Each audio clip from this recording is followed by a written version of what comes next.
Deep Water by William Douglas. Competency-based multiple-choice questions. Which psychological trait helped Douglas overcome his fear of water? A. Resilience and determination. B. Natural athletic ability. C. Indifference to danger. D. His mother's encouragement. Answer: A. Resilience and determination. Douglas describes drowning as relaxing in his final moments. What does this indicate about his mental state? A. He was hallucinating. B. He had accepted death peacefully. C. He was physically exhausted. D. He was unconscious. Answer: B. He had accepted death peacefully. Which event in Douglas's childhood first triggered his fear of water? A. Watching a drowning accident. B. A drowning incident at a beach. C. A scary dream about water. D. Falling from a boat. Answer: B. A drowning incident at a beach. Why did Douglas take structured swimming lessons instead of trying to overcome his fear alone? A. He wanted to participate in competitions. B. He knew systematic learning would help him control his fear. C. His doctor advised him to do so. D. His parents forced him. Answer: B. He knew systematic learning would help him control his fear. What does Douglas's experience with fear suggest about human psychology?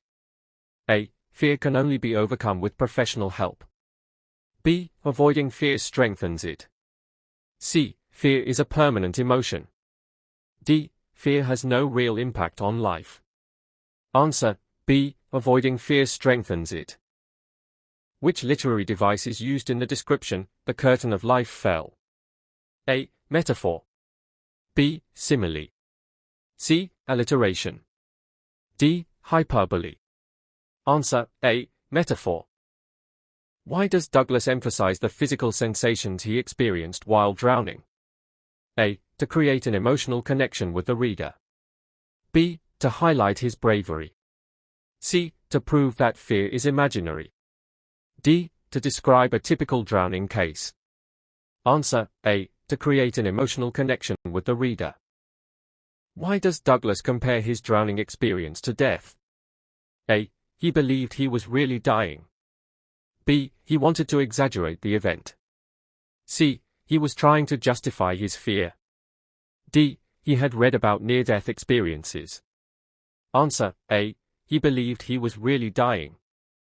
Which stage of fear did Douglas experience the most in the pool? A. Sudden panic leading to physical struggle. B. Complete paralysis due to fear. C. Logical analysis of the situation. D. Immediate surrender to fate. Answer: B. Complete paralysis due to fear. Why did Douglas feel that death is peaceful? A. Because his body was going into shock. B. Because he was hallucinating. C. Because he had given up struggling. D. Because he believed in the afterlife. Answer: C. Because he had given up struggling. Which aspect of Douglas's experience makes his story universally relatable? A. His persistence in overcoming fear. B. His physical endurance. C. His technical knowledge of swimming. D. His poetic way of describing emotions. Answer: A. His persistence in overcoming fear. What does the instructor's teaching method symbolize? A. The step-by-step process of conquering fear. B. The superiority of professional training. C. The importance of discipline in sports. D. The dangers of swimming without training. Answer: A. The step-by-step process of conquering fear. What role does the setting of the YMCA pool play in the story? A. It symbolizes deceptive safety.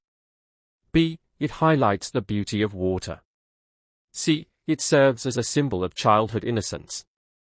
D. It represents the beginning of Douglas's success.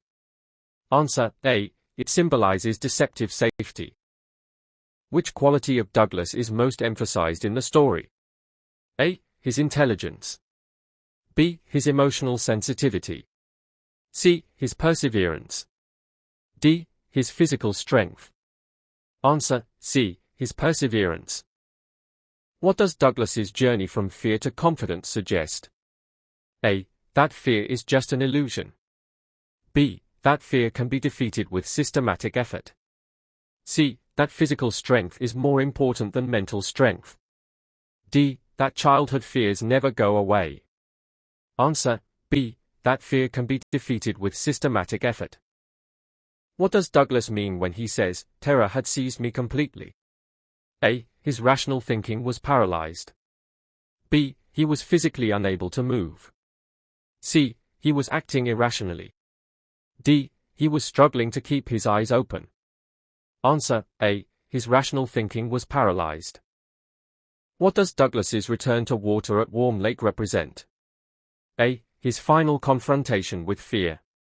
B. His ambition to become a professional swimmer.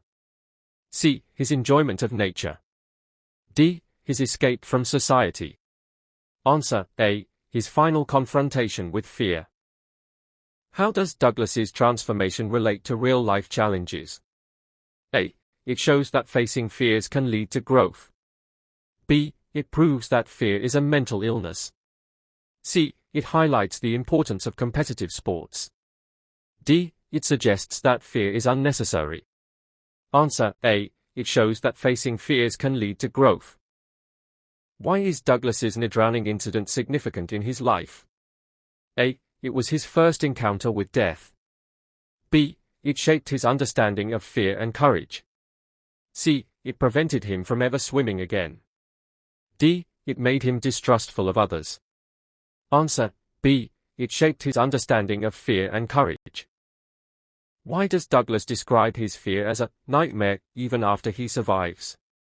A. Because the fear continued to haunt him in daily life. B. Because he was suffering from PTSD. C. Because he wanted to make the story dramatic. D. Because he didn't fully understand what had happened.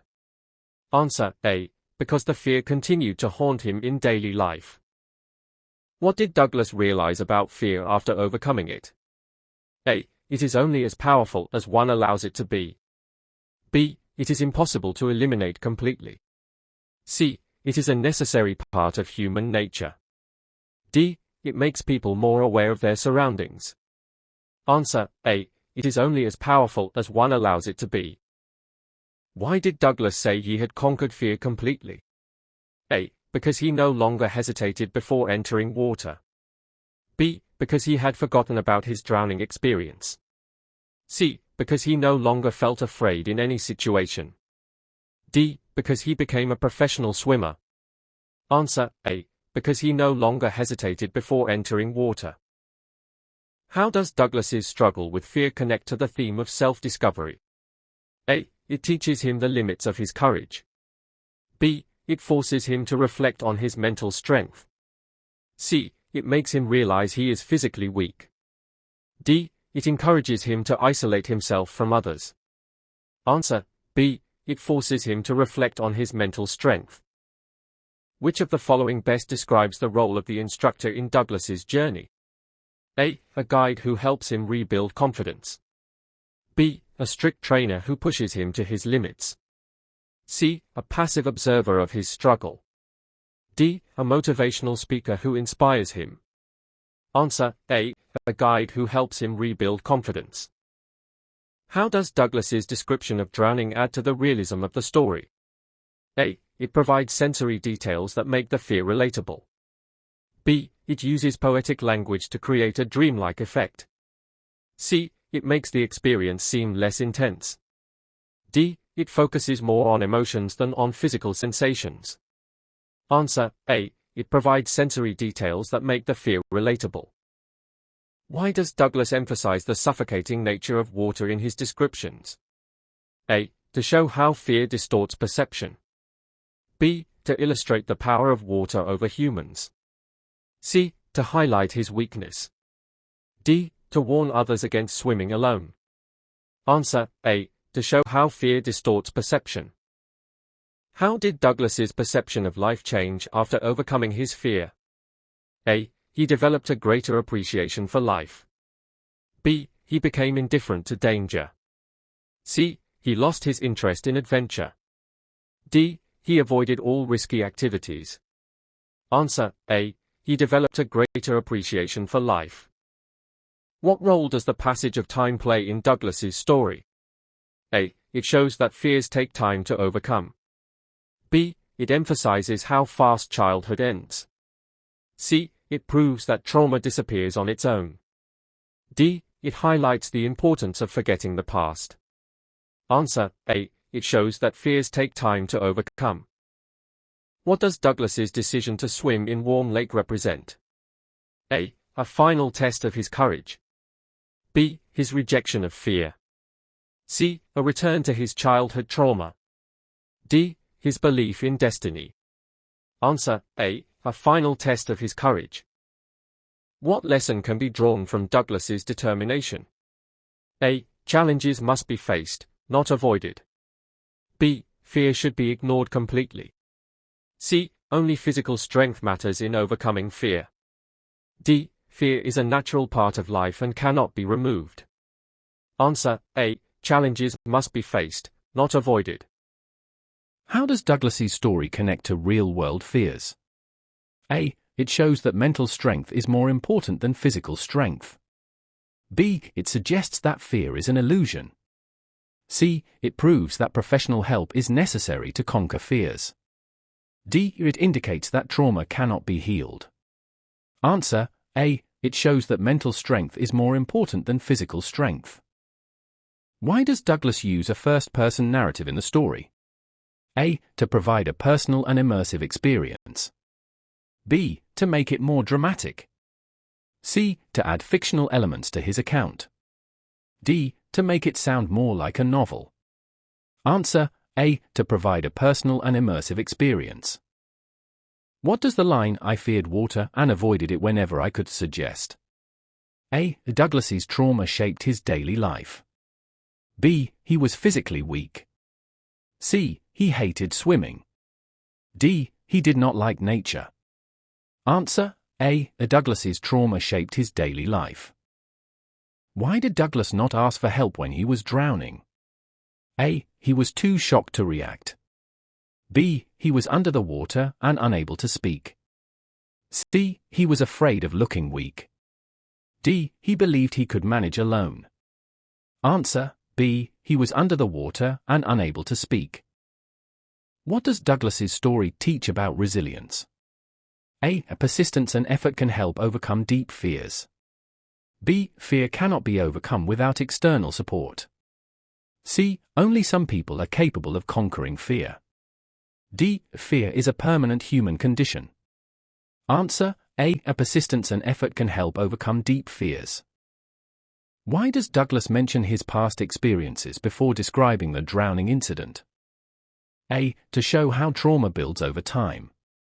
B. To provide unnecessary details. C. To create suspense. D. To confuse the reader. Answer: A. To show how trauma builds over time. What does Douglas's story reveal about childhood experiences? A. They have a lasting impact on a person's fears and personality. B. They are quickly forgotten. C. They have no effect on adulthood. D. They make people stronger. Answer: A. They have a lasting impact on a person's fears and personality. Why does Douglas call fear a deep-rooted evil? A. Because it controls people's actions. B. Because it can never be removed. C. Because it causes permanent trauma. D. Because it is imaginary. Answer: A. Because it controls people's actions. Which of the following best describes the theme of deep water? A. Conquering fear through persistence. B. The power of professional training. C. The dangers of swimming alone. D. The relationship between humans and water. Answer: A. Conquering fear through persistence. What does Douglas's triumph over fear represent? A. The victory of willpower over emotions. B. The power of physical training. C. The importance of luck. D. The role of instructors in overcoming fear. Answer: A. The victory of willpower over emotions. What is the most important lesson Douglas learned from his experience? A. Fear is only as strong as one allows it to be. B. Swimming should always be done with supervision. C. Physical training is the key to success. D. Avoiding dangerous situations is the best solution. Answer: A. Fear is only as strong as one allows it to be. How does deep water inspire readers? A. By showing that fear can be defeated. B. By proving that water is dangerous. C. By highlighting the importance of professional help. D. By encouraging people to avoid their fears. Answer: A. By showing that fear can be defeated. Why does Douglas describe his first experience with fear in such vivid detail? A. To help the reader understand the psychological impact of trauma. B. To make the story more entertaining. C. To emphasize that he was weak as a child. D. To compare himself with professional swimmers. Answer: A. To help the reader understand the psychological impact of trauma. Which factor contributed most to Douglas's eventual victory over fear? A. His structured and disciplined training. B. His natural ability as a swimmer. C. His belief that fear was an illusion. D. His refusal to acknowledge his past trauma. Answer: A. His structured and disciplined training. How did Douglas's past experiences affect his response to drowning? A. They intensified his fear and made him feel helpless. B. They helped him think rationally in the moment. C. They made him physically stronger. D. They allowed him to remain calm under pressure. Answer: A. They intensified his fear and made him feel helpless. What does Douglas's decision to swim in different locations symbolize? A. His progressive confrontation with fear. B. His love for adventure sports. C. His desire to become a professional swimmer. D. His wish to prove others wrong. Answer: A. His progressive confrontation with fear. Why did Douglas feel a sense of victory after overcoming his fear? A. Because he had taken control over something that once controlled him. B. Because he had become a competitive swimmer. C. Because he had proven his family wrong. D. Because he no longer had to take swimming lessons. Answer: A. Because he had taken control over something that once controlled him. Which of the following best describes Douglas's view on fear after his experience? A. Fear is crippling but can be defeated with effort. B. Fear is irrational and should be ignored. C. Fear is necessary for survival. D. Fear cannot be eliminated, only suppressed. Answer: A. Fear is crippling but can be defeated with effort. Why does Douglas use the metaphor of a curtain falling to describe his drowning experience? A. To suggest that his consciousness was fading like the closing of a play. B. To indicate that he was hallucinating. C. To show that he felt trapped. D. To make the story more dramatic. Answer: A. To suggest that his consciousness was fading like the closing of a play. Thank you. Prepared by K. Rajendra Prasad.